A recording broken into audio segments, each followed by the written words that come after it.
You're listening to the Vint Podcast, bringing you expert interviews, alternative market insights, and exclusive access to the world of wine and spirits investing. Enjoy the show.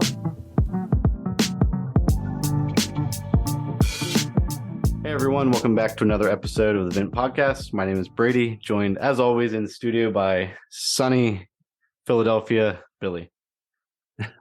Philadelphia, huh? No, still Los Angeles. But yeah, no, great to be back. And Billy was away a little bit. Well, we kind of flagged that last episode, and he'll share a little bit about those travels maybe here in a second. And then we have a few company updates, kind of just status updates on where we're at with collections and some really interesting materials that we have coming to investors soon, which we'll discuss a little bit. But Billy, why don't you tell us about your travels? Yeah.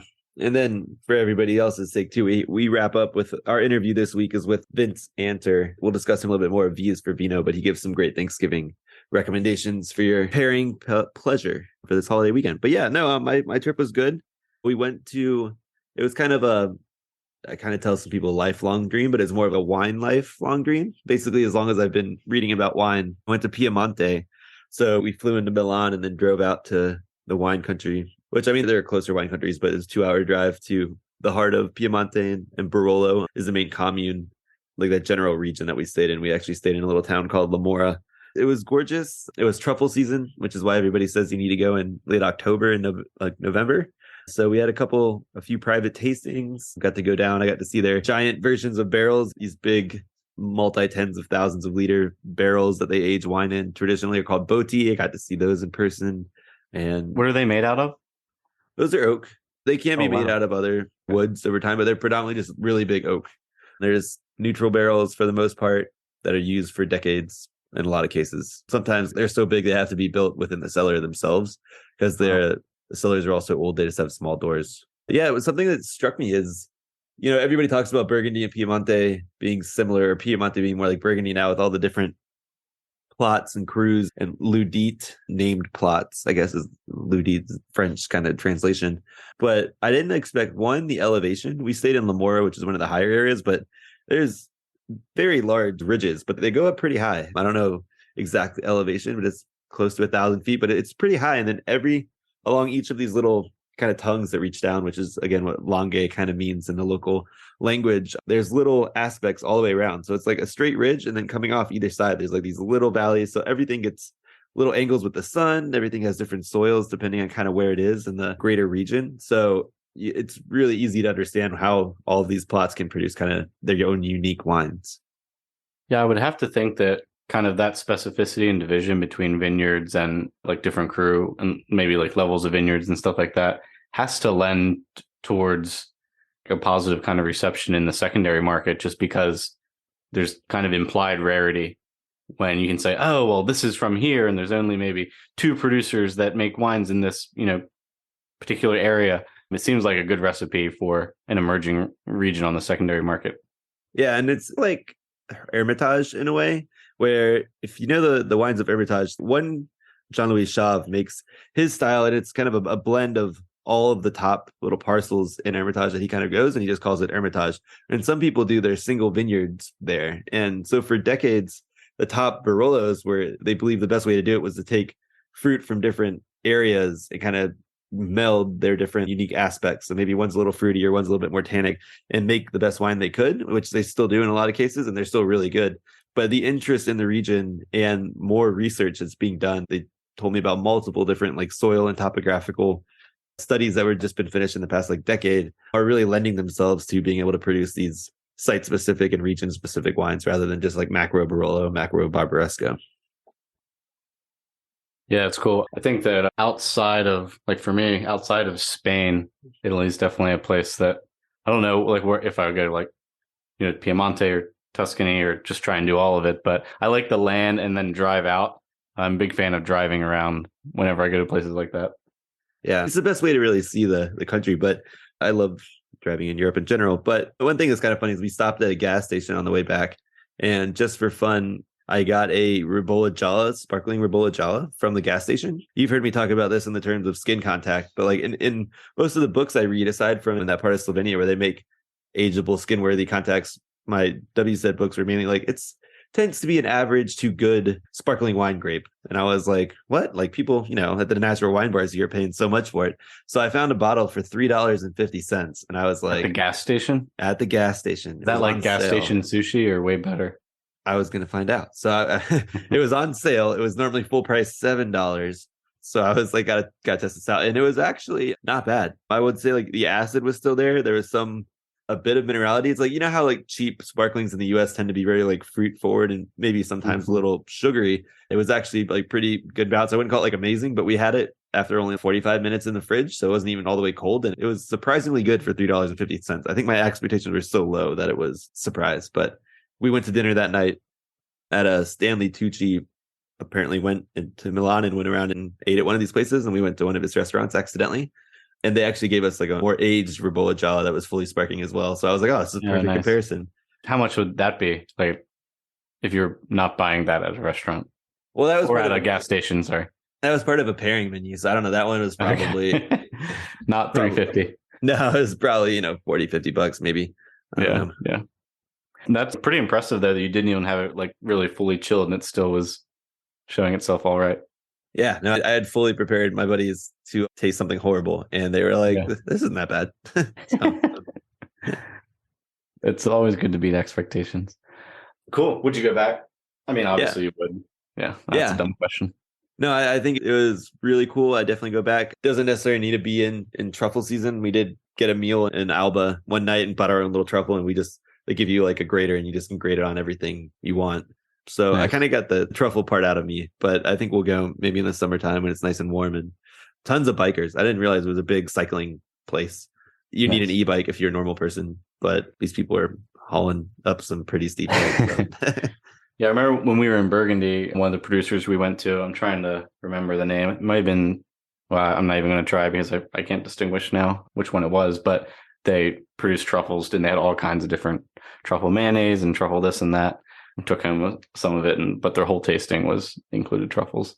That was in the spring, so I guess it's probably not their season for truffles there. Maybe it is, but all I know is truffle season in Piemonte is the fall. So yeah, that's where we went. But yeah, I highly recommend it. And we made a little stop just to look at the very bottom of Lake Como on the way back. And I also think everybody should check that out. From that little taste, it was really pretty, but I've seen such great things too. So we'll definitely be back in the area sometime.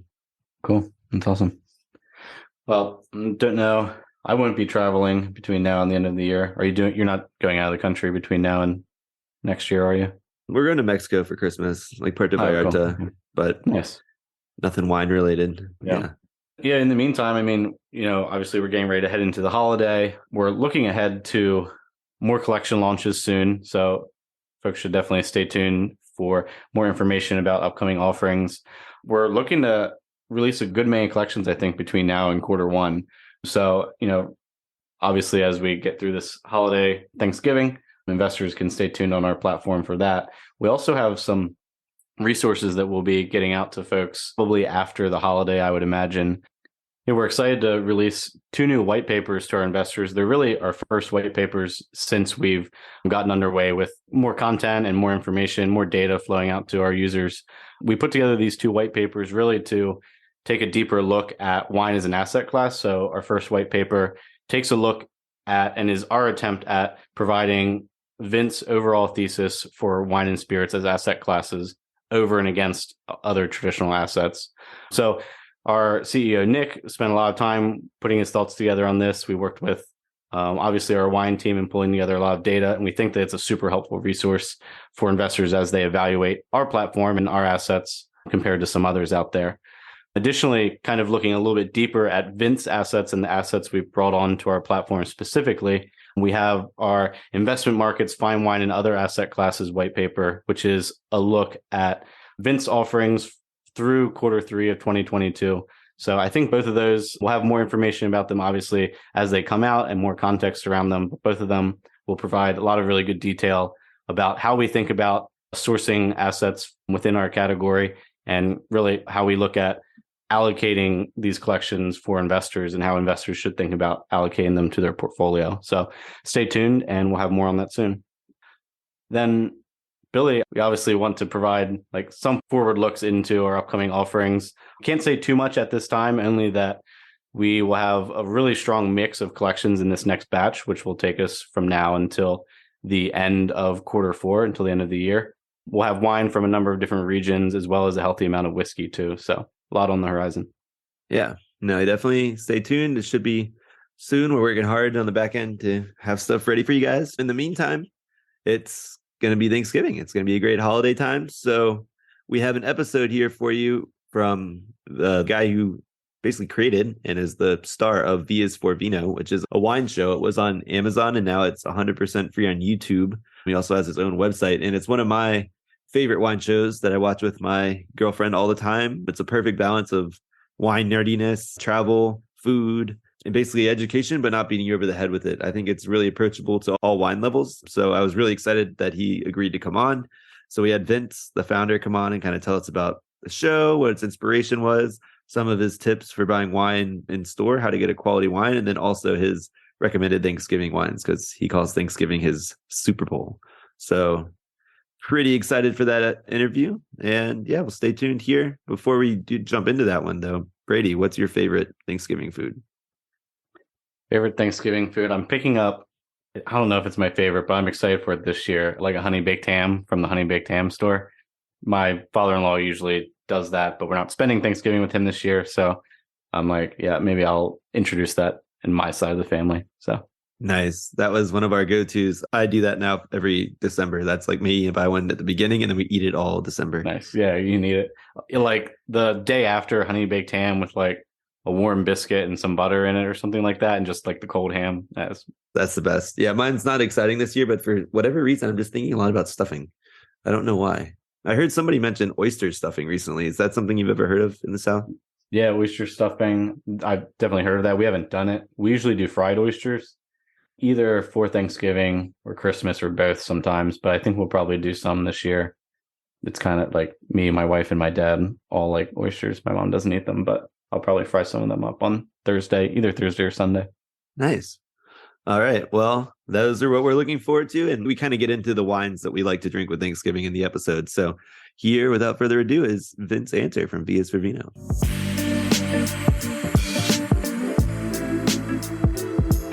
All right. Hi, Vince. Thank you so much for joining us. Hey, thanks for having me. Yeah, as I mentioned in the intro, this has been a long time coming. Me and my girlfriend, May, are big fans of V is for Vino. I think it's been over multiple years now. I think I was just looking at your episodes and I remember being so excited when the Valle de Guadalupe episode came out. It must be like 2.5 years of listening. So tell us a little bit more about your background and how you got started making V is for Vino. Yeah, of course. I'm very flattered that you're following along. It's been fun to see it grow.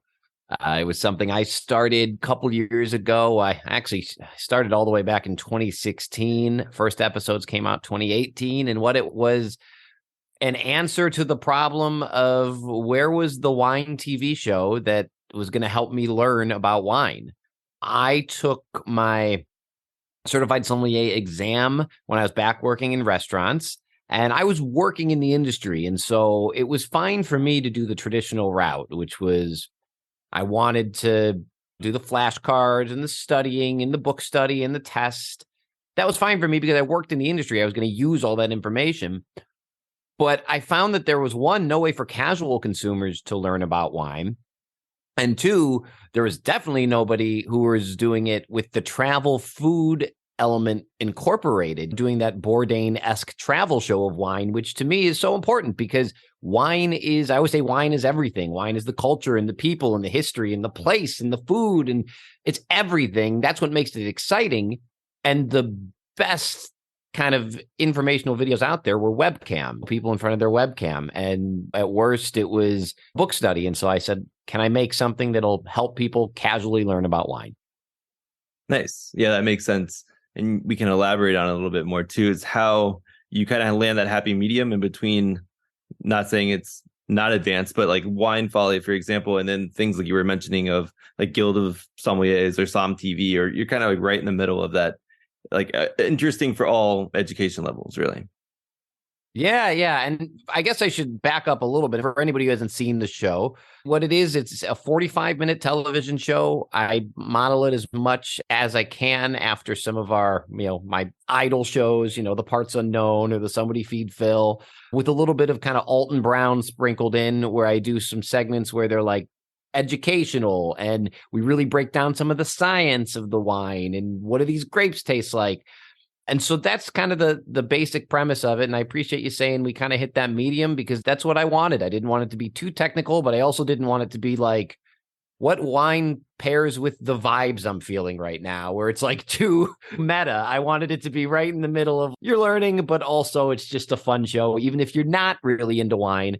And that's, I think, a good thing, is a lot of people use the show as an excuse to get their spouses into wine, or their partners or family who maybe aren't as into it and think it's intimidating. Try and hit that medium. How did you end up actually getting into wine in the first place? I think you mentioned in one of the episodes you moved out here, or out to Los Angeles. You're back in Chicago now, to be a musician. How did you transfer? Yeah, initially.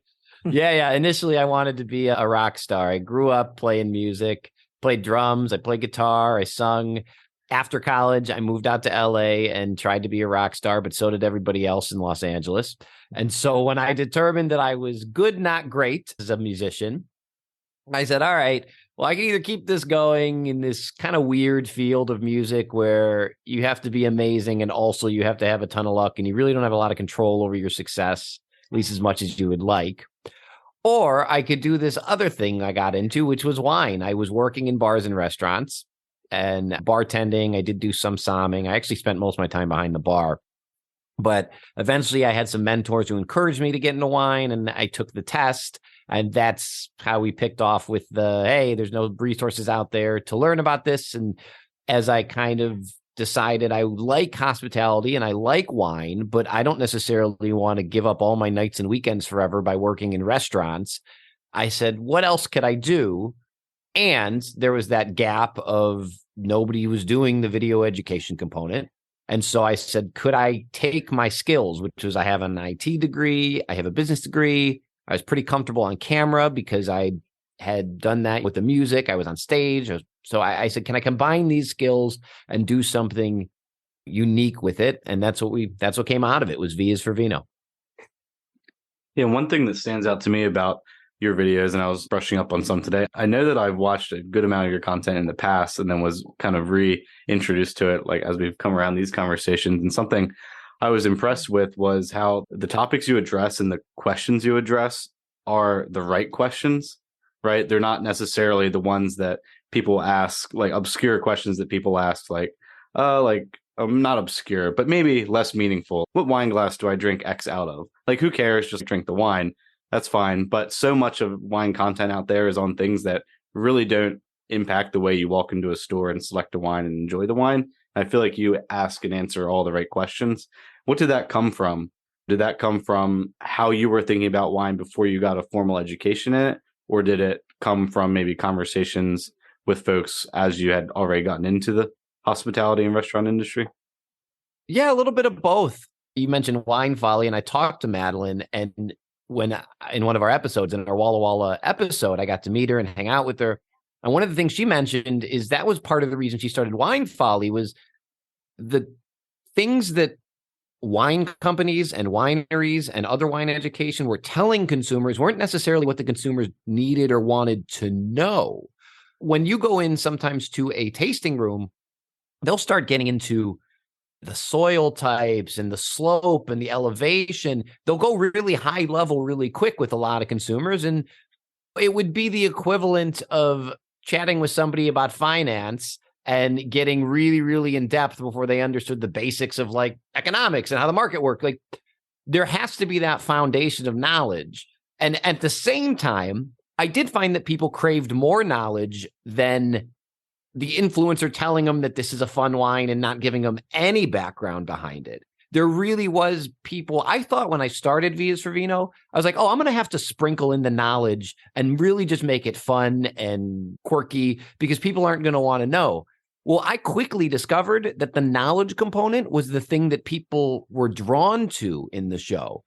A lot of the comments you'll see is like, oh my gosh, I learned more from this video than I did from 5 years of going to tasting rooms, because there's that, it is, and I appreciate you saying we strike that balance, because it is tough to achieve, advanced enough to be interesting, but simple enough to be accessible. So that's our goal.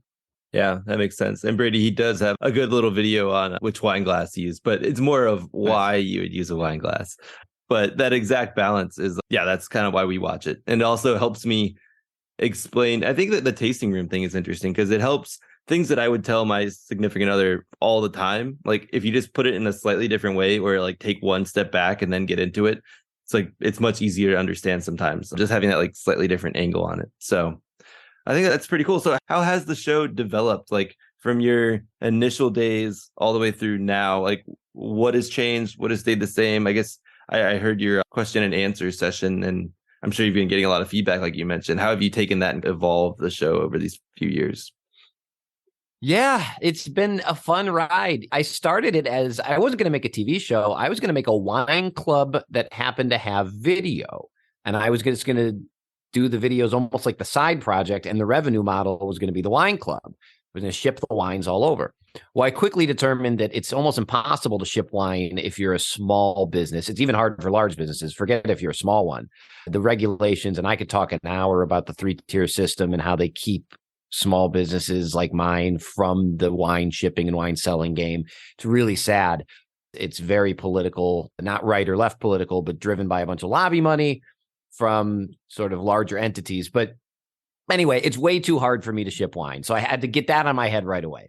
So I did the first season. I tried to ship the wine, and then I made the videos too. And initially the videos took off. Like the videos, especially we had submitted to be included in Amazon's portfolio. The first season got on there and they really started taking off.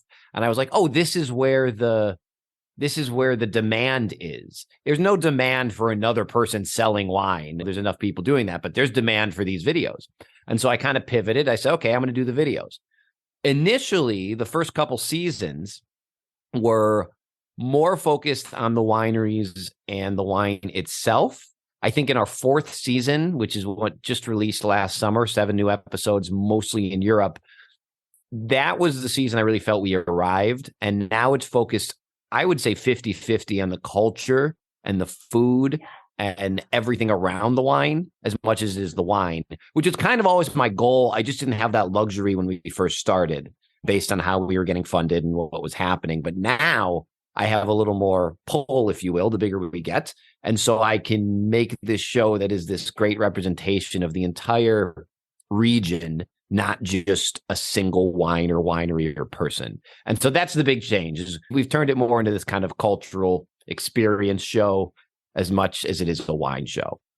You have videos on a number of different topics, number of different regions, your longer segments doing a lot of the traveling, like you said.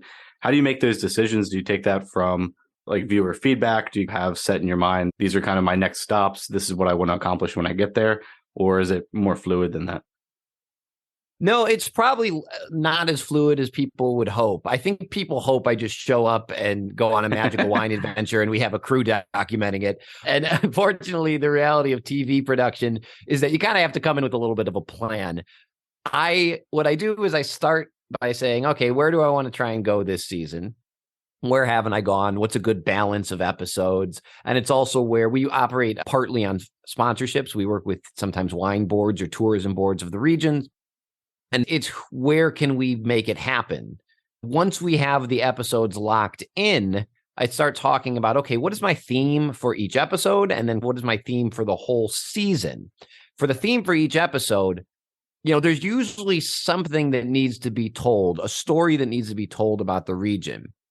And sometimes it's what you expect, and sometimes it isn't. When we did our Bordeaux episode, you would think that we would want to talk about all the growths and the big history there. But when I started diving into it, you learn, oh, that's like 5%, not even, of the wine that's produced in Bordeaux. And there's a lot of amazing stories to be told outside of that. And so we said, all right, for this episode, that's kind of going to be our theme. We're going to talk about everything else that people don't normally see because, in Bordeaux, those major wineries have been covered to death.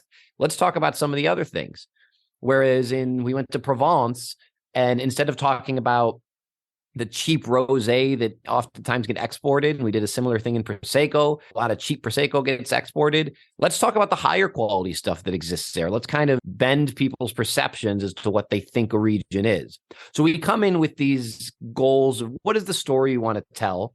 And then oftentimes too, when I get back into the editing room, I had my experience there, my physical experience. And we say, how has that emotional experience affected the episode too? That's when I get a little artsy. I write my voiceovers and I try as best I can as to transport people to the feeling that I had when I was there. And that's easier said than done, but that's what we try to do once we're in the editing bay. Yeah, I think that makes a lot of sense. To give you credit, even in your first episode, the Santa Barbara one, I live in Los Angeles, obviously. When we went to Santa Barbara, we went to Industrial Eats because you had went there. So, I mean, I think your food was linked in from the beginning, kind of a little bit. Yeah, we definitely always had food segments. They were more tutorials at the start where I like cooked with the guy start to finish so you can make it at home. And I've leaned away from that as a little bit. But I mean, food's so important when it comes to wine, right? Most of us don't drink wine without food. And so that was really, really important right up top, was to make sure that every episode had a food component, whether I cook with the chef and he shows us, or at the very least, we're getting served some dishes. I do think it's really important. Yeah. So on that note, part of the point of this episode is to talk about Thanksgiving pairings and how to purchase the wines for Thanksgiving. So do you want to dive in first on how to navigate the wine purchasing kind of segment, and then we can dive into your specific kind of recommendations or favorites for Thanksgiving? Yeah, absolutely. Do you want to talk about Thanksgiving wines in general? Or do you want to talk about just purchasing kind of investment grade wines, which I know we mentioned too? Yeah, I think let's have the conversation now about purchasing, we'll call fine wines. We'll talk about this like delineation between, and I guess now is a good time to talk about the definition. So in my mind, and I'd like to hear yours as well, a fine wine is basically a well-made wine, not something that's made in high volume or bulk, that's meant to age. And by that, I mean, can last multiple years and be improving in quality and potentially value, I guess, but mainly improving in quality over time. So to me, that is a fine wine. It's a well-made wine that can improve over time and develop for a certain period of time. And then an investment grade wine has all of those characteristics ingrained, but also has a layer of brand notoriety, some history of price appreciation, as well as kind of this ingrained demand. And that's typically driven also by low supply. So there is a slight difference because the bubble of fine wine is so large.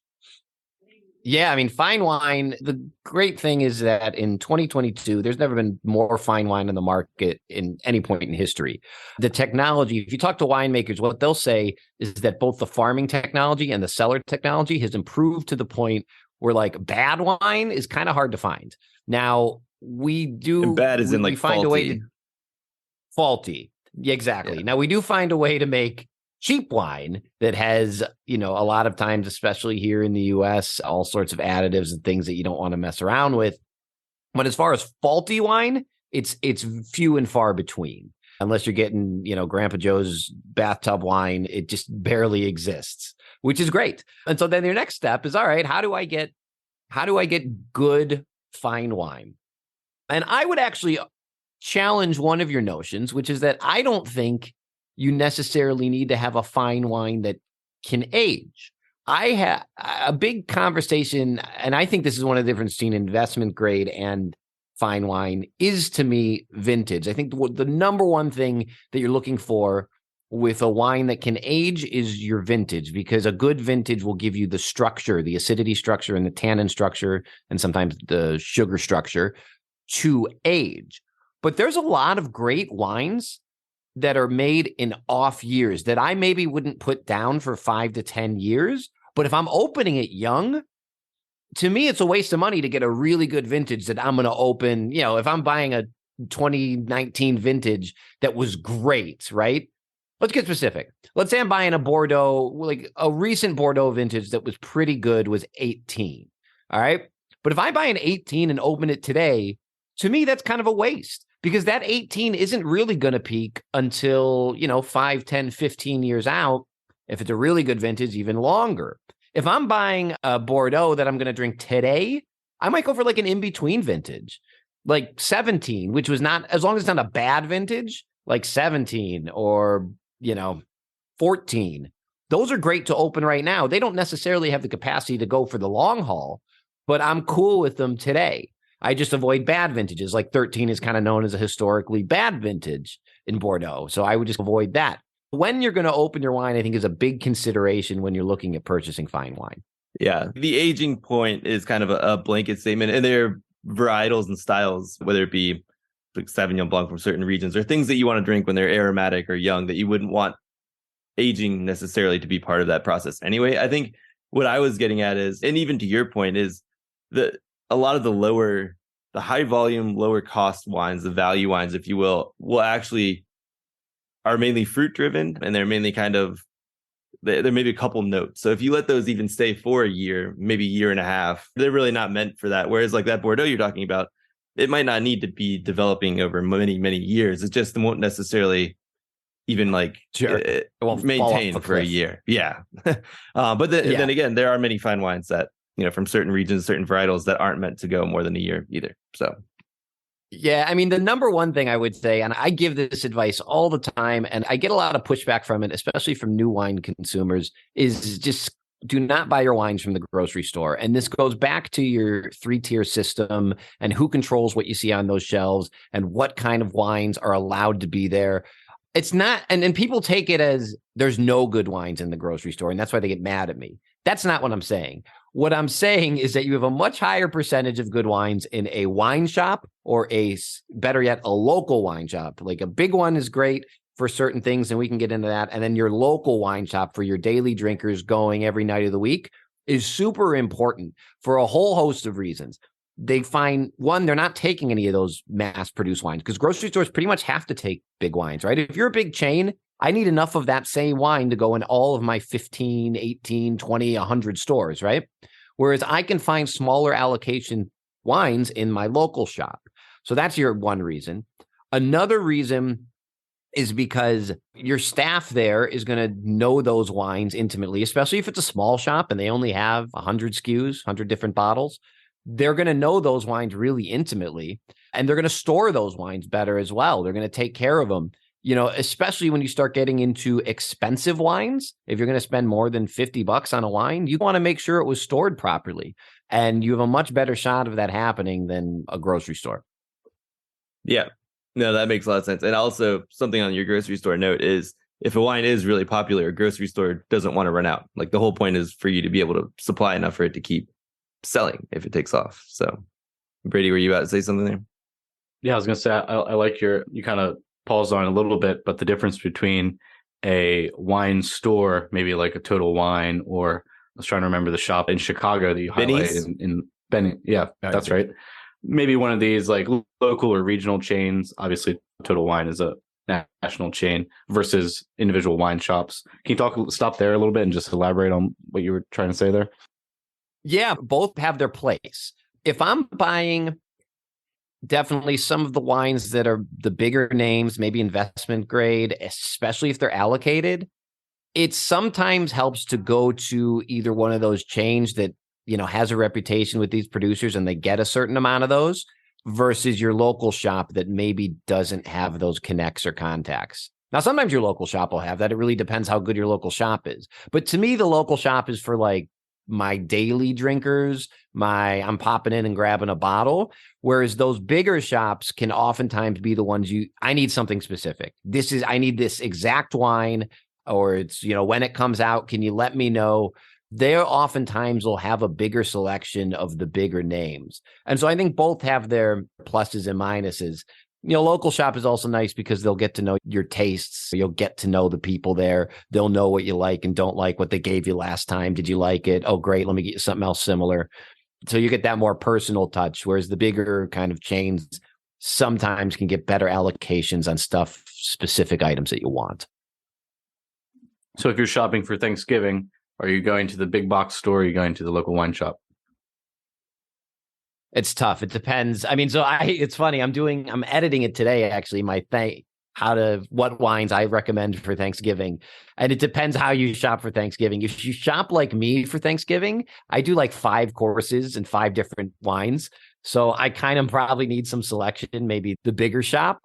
But if I'm only getting 1 or 2 bottles, if you're like most normal people who are just picking up a bottle for Thanksgiving, then I'm going to my local shop.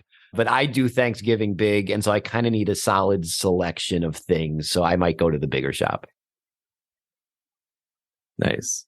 On that note, yeah, it's always interesting to me because everybody asks what I would recommend. But like my family, for example, my dad's side of the family doesn't really drink at all. So we've never had actual wine at Thanksgiving. They live in Pittsburgh. So I go over there and I just try to buy local varieties, like the hybrids that are made over there, or like Norton or something, just for fun. And it's like a novelty as like a side of dinner, which is pretty interesting. But and then I have like my Friendsgiving where we'll actually drink wine with Thanksgiving. Yeah. I also think it's totally acceptable to have like a bottle for you and the select people who care about wine in your fridge and set aside, and then put out some decent but not super expensive stuff for everybody else who doesn't care about wine at all. I think that's totally okay. Yeah, I think that's one of Brady's go-to moves. Yeah, know thy audience. Well, awesome. Well, let's dive into a couple of what you would recommend for various courses throughout Thanksgiving here. Yeah, 100%. I can go through them all kind of quickly. So you need your cooking wine. That is your wine that you're going to do before you really start eating, and you kind of want low alcohol. And I actually really love if you can find a good dry cider that's made like a wine. So not a beer can cider, but like a proper cider that's fermented. Oftentimes they're done traditional method. So they're done like a champagne, or they're aged on the lees, or both. And so you get some really complex wines. Calvados from France, they make these. DuPont makes a really good one, but also there's some great ones from New York and from Virginia. And Washington, you can find some really high quality ciders, and I like them because they're apples, so they're fall, they're low in alcohol, they're bubbly, they're a good starter. Yeah, and I was gonna say the Basque area of Spain also has some interesting ones, but that's a little more kind of can be funky for some folks, but it's also interesting. Cool. Yeah, and a lot of places that make regions that make wine also will do some ciders too. Those are usually my favorite styles. And then you got to have some champagne. I think with appetizers, you got a whole bunch of different styles of food, seafood, fried food, need a versatile wine. I like Pierre Peters for a lean style and Bollinger for a rich style. I use the holidays as an excuse to go very on the beaten path with my wine selections. Like I might drink a grower champagne on some other occasion, but the holidays I like to get like some of the bigger names. It's just kind of a fun thing to do, excuse to do that, you know. 100%. And then I'll move on. If I do a soup course, I usually like to do like a pumpkin soup or butternut squash soup, and it's an excuse to throw Riesling into the mix. If I can find a good German Riesling, an aged Riesling, I'll do that. And then for the main event, I don't reinvent the wheel. I think Pinot Noir and or Chardonnay, I usually try and bring them both, is the way to go. And you can use this as an excuse to do your domestics at this point. You know, it's main course, it's American holiday. Let's do some American wines. I like Cool Climate Pinots from Santa Barbara. Those are some of my favorites. The Oregon stuff can be great too. As far as producers, man, Paul Lotto makes some great stuff. Ojai Vineyards Pinot Noir is great. Whitcraft is great. But I tell people if you wanted to get one wine, Beaujolais is also awesome because it's kind of like this in between of white and red. You can chill it. It's a fun wine. It's easy to drink. It's a crowd pleaser. And you can go with a Beaujolais and kind of be covered. So I always tell people if you're just drinking one wine, that's a decent one.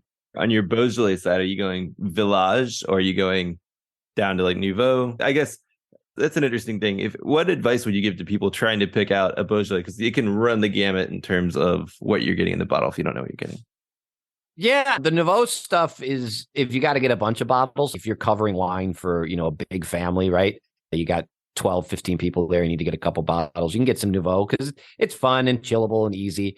I tend to go with either Village or Cru level stuff for my personal consumption. It's still not that expensive. Like even some of the best Beaujolais is $40. It's not as cheap as it used to be, but it's not like crazy expensive. So you can easily, with those Santa Barbara Pinots that I remember I moved to LA 10 years ago, man, Santa Barbara was cheap. Now those Pinots will cost $70 and up. It's crazy. Whereas a top Beaujolais is, $40, and you can even find good Cru stuff for like 25, Yeah. And I think Beaujolais is a good example of why you would want to go to a specialist wine shop. Because if you didn't know, some of those Cru Beaujolais only have the Cru on there. So you might see it labeled like Fleury or Morgon rather than Beaujolais, and you would miss it if you didn't know what you were looking for. Yeah, 100%. I mean, you can get Beaujolais Village and be fine, but I do the cru stuff. I think it's worth the extra $5 that it costs to go with some of the cru stuff for sure.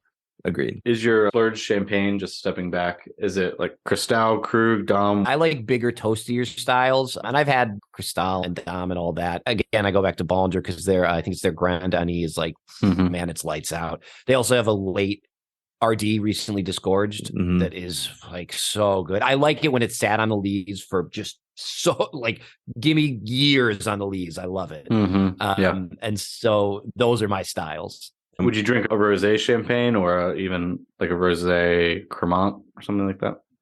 I kind of think rosé is this weird category of champagne where for some reason they throw a splash of red in there and charge 20% more. I've kind of never got the hype of rosé champagne. Maybe I'm wrong. There's some champagne heads who I'm sure will disagree with me. I've never actually been a huge champagne guy. I know a lot of people in the wine space are, but I've never understood that trend. Like, why is it so much more money? Because champagne is one of the only places where they don't actually make a maceration champagne. They just add a little splash of red often, or at least they can legally. So I've just never got it. Yeah, I think I'm with you. I haven't tasted enough to really have a formed opinion, but it is. I think a majority of them are made with that. You make a white wine base and you make a red wine base, and then you blend them. I think part of the more expensive is that back in the day, it was just so cold in Champagne that the skins never properly ripened to make that quality base wine that actually just didn't taste like, tannin or just bitter. So I think over time, that's kind of where that kind of came from. And Bollinger, for example, is more Pinot Noir based anyway. Speaking of Pinot Noir, is that right for the most part? No, Beaujolais Gamay. Not Beaujolais, Bollinger. Sorry, Bollinger. I try to pronounce it in different French ways. It's funny. I never know if I've heard both ways. I actually Googling it the other day if it's Bollinger or Bollinger, because I always thought it was Bollinger because it's French. You just can't say Bollinger. That's the only thing you can't say. So is that one of the German ones, I guess, or is it one of the? I think maybe it's German, right? So they do Bollinger. That's always wild. But yes, anyway, it's Pinot Noir based, so it's richer. Yeah, that's why a lot of that. So that's why I say Dom, and I don't have to say the P word. You just say Dom. How would you say it, Brady? Give it a shot. Perignon. Yeah, there you go. That's fine. Okay. Yeah, there we go. Man, that's the first time I passed a French. I was going to say, if you just mash it. Yeah, Dom Perignon. With all my French words, I just kind of mash them and say them quickly if I can't say them right. Fun fact, as helpful as he was, Dom Perignon hated bubbles in Champagne. He always working to get them out. So it's just funny enough. Oh, that's funny. All right. So what I got to hit my dessert Thanksgiving wine, because that's an important one. Because I always tell people, if you're going to do a gift for Thanksgiving, bring a dessert wine, because nobody thinks to bring dessert wine. It's like everybody's going to show up with a bottle of Pinot, right? But if you show up with a dessert wine, you're the hero, because one, you only need one bottle to serve a lot of people because you only get a small sip. And it's a really cool, unique thing. And to me, I like Madeira, because Madeira is that perfect combination of like nutty and toasty and caramely, but still fresh to go with caramely desserts like pecan pie and pumpkin pie and all that. And it has a cool story, because Madeira was essentially what our founding fathers were drinking when they first arrived here, because they couldn't transport regular still wine. It wouldn't last the journey, but Madeira did. So it's kind of this cool story. It's a great wine to bring as a gift. I never thought of linking it to the colonial times in terms of the Thanksgiving holiday. I think that's really a cool layer to it. Yeah, it's fun.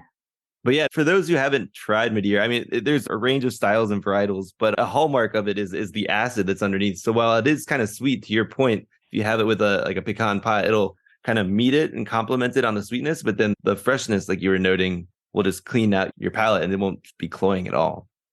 Yeah, you get sometimes like a Pedro Jimenez like sherry, and it's just so syrupy. And like I can do a sip, but then I'm done. Whereas Madeira is just so fresh. Oh, yeah. Have you ever tried with speaking of sherry, with some of your soup courses, like an Oloroso? Where I grew up, they made a she crab soup, and they would always pair that with an Oloroso sherry, weirdly enough, because they didn't drink wine at Virginia Beach.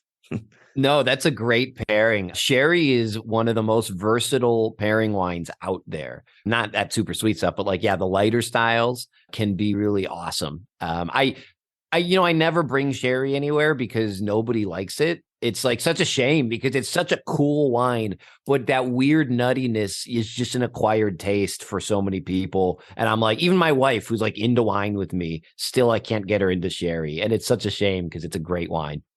I was listening recently to some podcasts and they were saying soon the Scotch industry is actually going to, if they're not already, trying to support the sales of sherry just because they need more butts that have actually had sherry resting in them over time.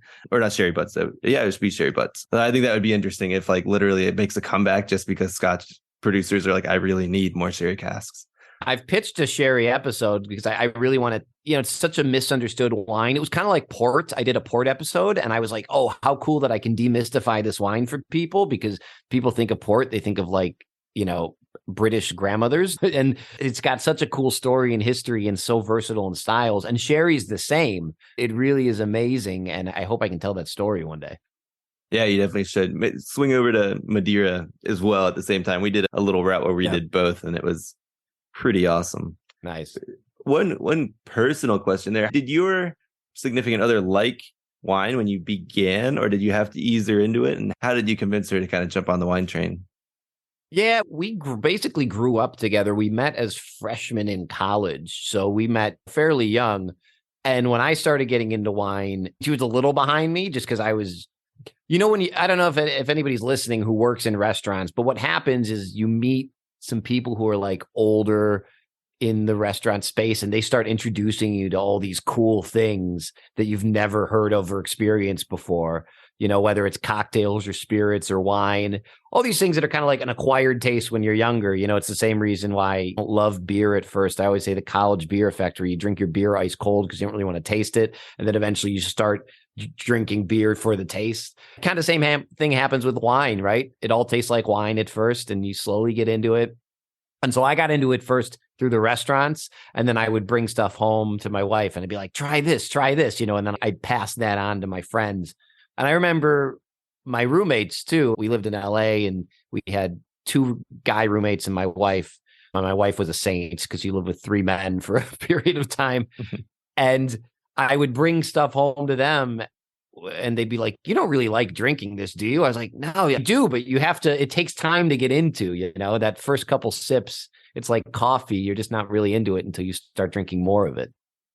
Yeah, that makes a lot of sense. I think there's a lot of people out there, even wine collectors I've met who are like still to this day trying to get their significant other into their passion. So I think it's always an interesting question to ask how everybody gets around to it. I've been lucky. She picked it up quick. Yeah, it's been sort of the same experience with my wife, but I think a big part of it for her was understanding what she was supposed to be tasting, or quote unquote supposed to be tasting. Because if you come to wine thinking, oh, red wine tastes like X, and then it doesn't meet that expectation, can throw you off and like give you an unpleasant experience. But I found that prepping people for, you might notice that you like this tastes different than this one because of these reasons, and they're like, oh yeah, I get that, that's cool, instead of like shocking their expectations each time. I'm big on side by side tasting people who are new into wine, like giving them a Burgundy versus a Napa Cab, like side by side, because what people do when they get into wine is they go on a wine tasting trip to Napa. The charge is $60 per tasting room. You walk in, you try 3 of their Cabernets side by side. It all pretty much tastes the same if you don't really know what you're doing. And they have this weird experience where this like, man, that was expensive and I don't really get it. So I take somebody who's new to wine and I try them 2 polar opposite wines, in their house. And I say, like, cause the whole thing people say when they get into it when they're young is it all tastes like wine to me. It all tastes like red wine. But if you do 2 polar opposite wines side by side, there's no way you can say that. You really start to get it. And then from there, you can hone in, How do you approach folks who say they don't like a certain varietal? And variety. I've even seen them say, I hate Chardonnay, but I love Chablis or anything along that route. So. Yeah, that was always my game when I was at restaurants. So that's like one of my biggest, I say pet peeves, but it's not like these people are doing anything wrong. They just unfortunately have been exposed to too much of one style, right? So that was my game when I was in restaurants, was people would say, I don't like Chardonnay. And I'd say, well, let me try on a few things. And I'd line them up. I'd give them like Chablis and some other things. I'd always love the Chablis and be like, that's Chardonnay.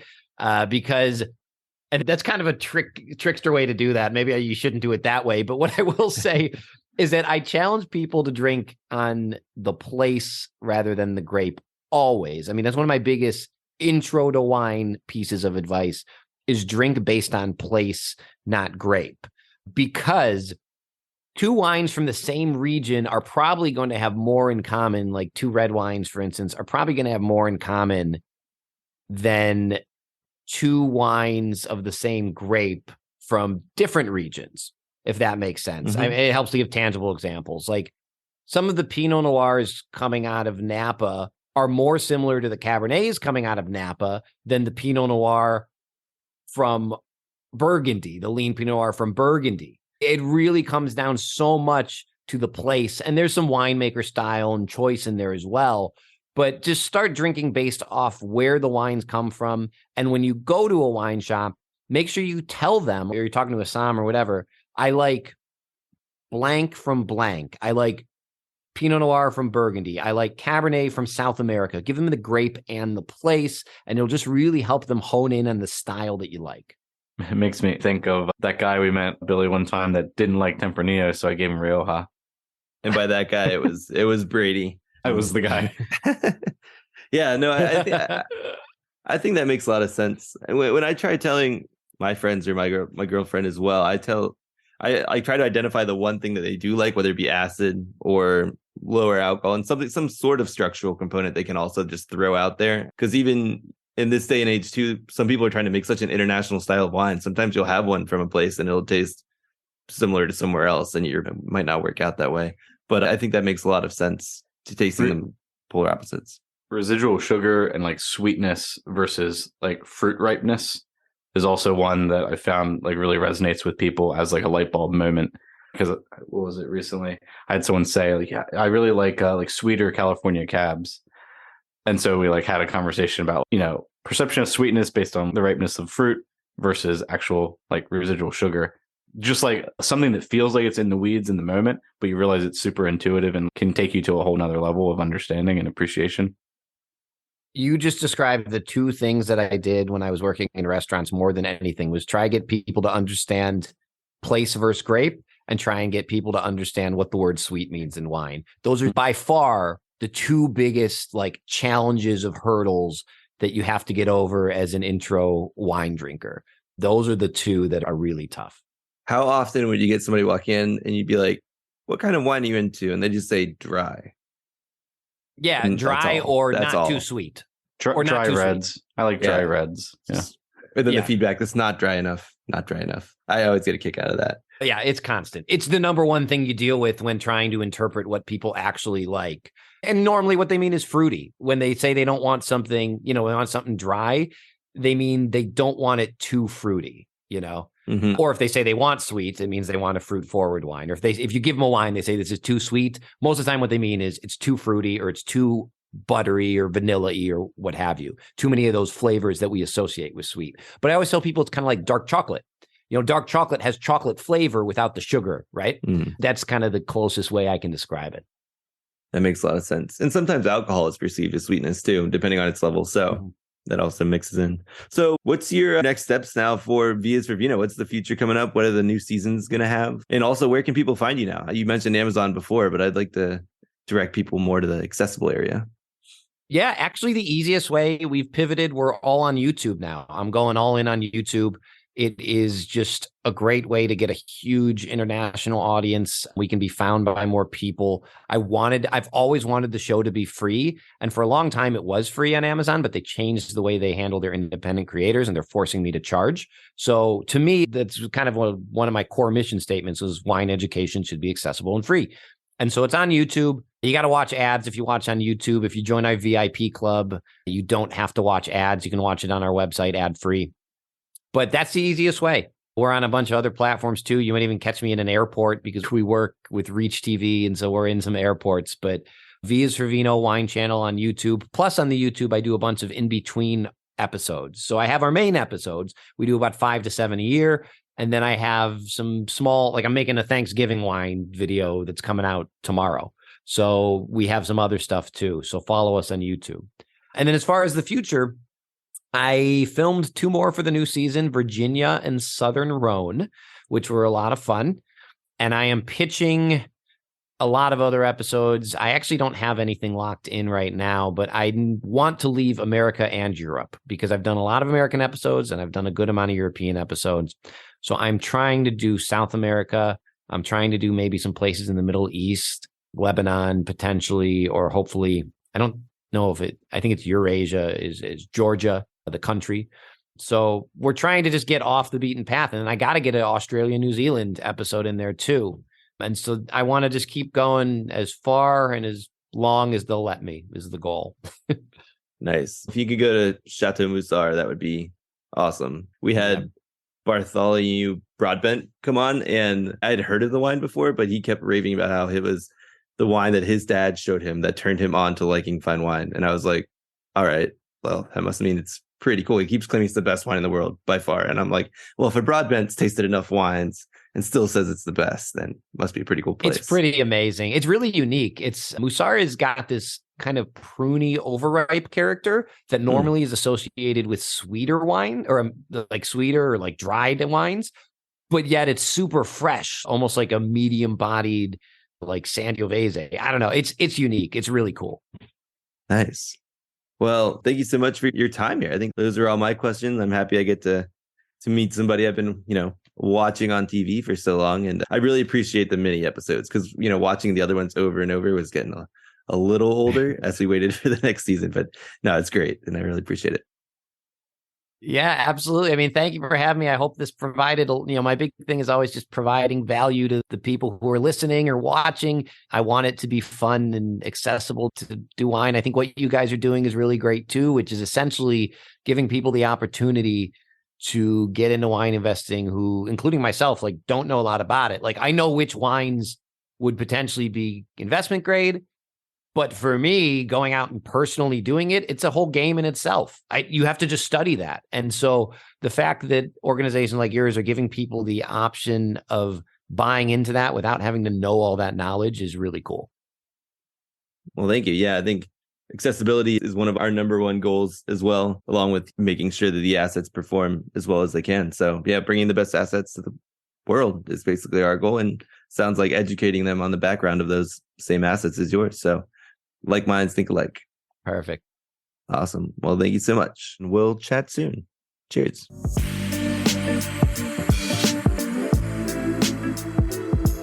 All right. Well, that was our interview with Vince Anter of V is for Vino. I hope you guys enjoyed the conversation and go check out his channel. Definitely some of my favorite wine content available on the internet right now. Everything is really informative, like we mentioned in the podcast, and really interesting. So go check out V is for Vino. As for Vince, we will have another podcast episode for you next week, and we will have news on new collections coming up soon. So stay tuned. Cheers. To check out our current offerings and to sign up for the Vint platform, find us at www.vint.co. That's www.vint.co. For questions, comments, or feedback on the Vint podcast, please email us at support@vint.co. Vint and VV Markets are offering securities pursuant to Regulation A. Our offering circular as amended can be found on the SEC website. Past performance is no guarantee of future results. Investments such as those on the Vint platform are speculative and involve substantial risks to consider before investing. We may provide communication that may contain certain forward-looking statements that are subject to various risks and uncertainties. Information provided in any communications, including this podcast, is not legal, business, or tax advice. All prospective investors should consult a legal, tax, or business advisor concerning the subject matter of any communications and any offering.